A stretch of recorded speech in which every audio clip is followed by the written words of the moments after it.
Di sebuah sudut hijau Kabupaten Biren, tepatnya di Gampong Hagu Kecamatan Peudada, KTH Alwe Simantok terus melangkah membawa semangat baru bagi pengelolaan hutan dan penguatan ekonomi masyarakat. Pada tahun ini, kelompok tersebut melaksanakan sebuah kegiatan penting, penanaman padi gogo di kawasan hutan edukasi Adi Sihang, sebuah program yang menjadi bagian dari agenda nasional Presiden Indonesia dalam mendukung ketahanan pangan di wilayah perhutanan sosial. Kegiatan ini merupakan kolaborasi antara KPS KUPS KTH Alwe Simantok dengan berbagai pihak pendukung.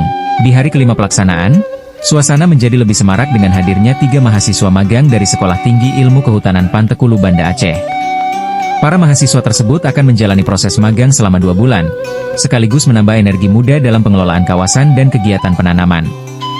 Sejak pagi, anggota KTH, pengurus KUPS, dan para mahasiswa terlihat bekerja bersama, menyiapkan lahan, menanam benih padi gogo, hingga memastikan seluruh proses berjalan sesuai dengan perencanaan matang yang telah disusun.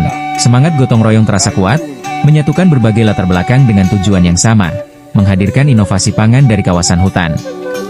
Program ini merupakan bagian dari kegiatan fasilitasi peningkatan ekonomi perhutanan sosial, FAPPS, yang didampingi oleh BPSKL Wilayah I Medan, serta melibatkan dukungan dari Kementerian Pertanian dan BPDAS Krueng Aceh. Sinergi ini menjadi bukti bahwa penguatan perhutanan sosial tidak hanya berbicara tentang menjaga hutan, tetapi juga meningkatkan kesejahteraan masyarakat melalui pemanfaatan lahan secara berkelanjutan.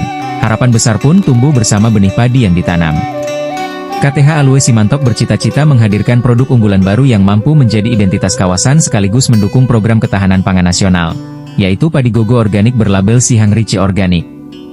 Dengan kerja keras, pendampingan yang tepat, dan kebersamaan antara masyarakat, pemerintah, dan kaum muda, Alwe Simantok melangkah yakin menuju masa depan yang lebih mandiri, produktif, dan lestari. Ya, jadi.